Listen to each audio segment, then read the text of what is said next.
അപ്പൊ നമ്മുടെ ചക്ക റെഡി ആയിട്ടുണ്ട് കേട്ടോ. നമ്മുടെ സ്വന്തം അയ്യത്തുനിന്ന് നമ്മുടെ സ്വന്തം ചക്ക റെഡി ആയിട്ടുണ്ട്. അപ്പൊ അത് പഴുത്തെന്നാണ് എന്റെ ഒരു വിശ്വാസം. അപ്പൊ നമുക്കിത് അടത്തി നോക്കാവേ.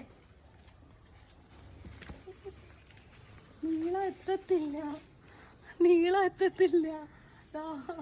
പഴുത്തം തോന്നുന്നു. എന്തായാലും പഴുത്ത് നമുക്ക് വിച്ച് നോക്കാം. വാ രമണ, വന്ന് അടത്തി തണ. കത്തി കൈ മാറി.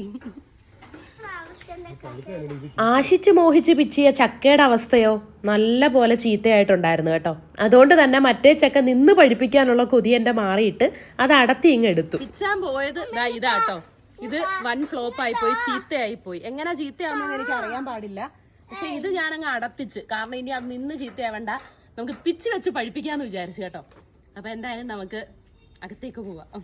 അകത്ത് ചെന്ന് ചക്ക മുറിച്ചപ്പോ ഇങ്ങനെ, പിന്നെ മറ്റേ ചക്ക ഉണ്ടല്ലോ എന്നുള്ള ആശ്വാസത്തില് ഞാനങ്ങ് ചിരിച്ചു.